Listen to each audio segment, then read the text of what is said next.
Germany has announced further action on sending migrants back to Poland, with a complete lack of action on our part. In addition to the enlargement of the migrant center on the border with Poland, the presence of German police on our territory is causing more and more discussion. Where is the Polish state? Asks the opposition. This is the S8 highway near Warsaw and a line of German police cars. And these are the photos that one of the internet users recorded in Gubin in the Lubuskie region. German police running away from Poles. In other words, what are German officers doing in Poland? That's the question we asked the Ministry of Internal Affairs and Administration once again, because already last summer, the public was shocked when a German police car simply left an Afghan family in Osinowo Dolne in Poland. Ostatnio widzieliśmy również Recently, we also saw a situation from Gubin. A video was taken in the middle of the night, where a German police car was moving through the streets of the city. This fills us with slight unease, especially having in mind the events of last June. It's an incident, explained the Interior Ministry at the time. Now, however, after another series of news about visits to Poland by police from across the western border, it is clear to the naked eye that German services feel like home in our country.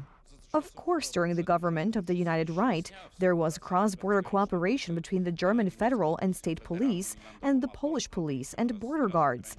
But unfortunately, after the change of power, the Germans feel more and more bold on Polish territory. They also cross the Polish border in uniform and in police cars. We have not received a response from the Ministry of Internal Affairs and Administration, and these are more photos from Lubieżin in western Pomerania, where a German police car and policemen are on the Polish side. Here, German services hand over migrants to our officers from Ukraine and a Pole who has lost the right to stay on their territory, the border guard confirmed to us. A patrol from the joint Polish-German outpost in Pomelin arrived at the site to carry out activities by officers of the German Federal Police as part of the temporary reintroduction of border control, which the German side has been conducting since October 2023. The joint outposts were established on the basis of an agreement between Poland and Germany, signed while the government of Ewa Kopacz was still in office. After an 8-year hiatus, another one was recently established in Tuplice in the Lubuskie region. However, it's hard to get rid of the impression that this cooperation simply makes it easier to hand over migrants to the German police. When we asked a representative of the government about this, he replied, "I don't know where you derive such a thesis from, and I won't refer to it because it's not very reasonable, I think." Interestingly, the posts in Świecko and in Tuplice are only a few dozen kilometers from this place, Eisenhutenstadt. This is a German town where a migrant center is already in operation, and a decision has just been made to expand it. I came 9 months ago from Syria to Bulgaria by car, and from Bulgaria to Berlin by plane. I came because I want to work. In my country, there is no such opportunity.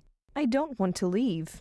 And importantly, Germany is straightforward about its intentions. It is enlarging because it wants to transfer more migrants to Poland, as evidenced by an official announcement from the German Interior Ministry.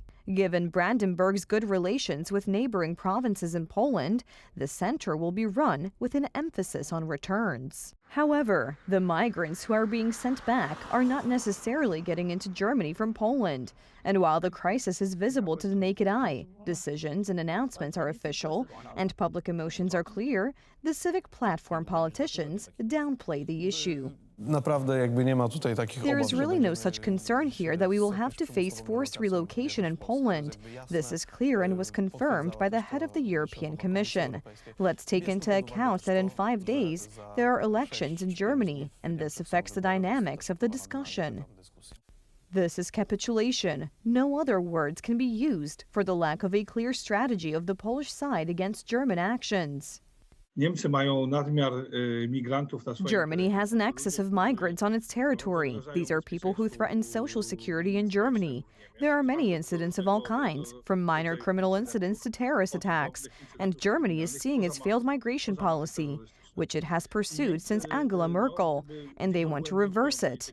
Unfortunately, it seems to me that it is at the expense of Poland. It is worth adding that the stepped-up measures that the Germans are taking to send migrants back to Poland are taking place a year before the Migration Pact. That is, the rule, accept or pay.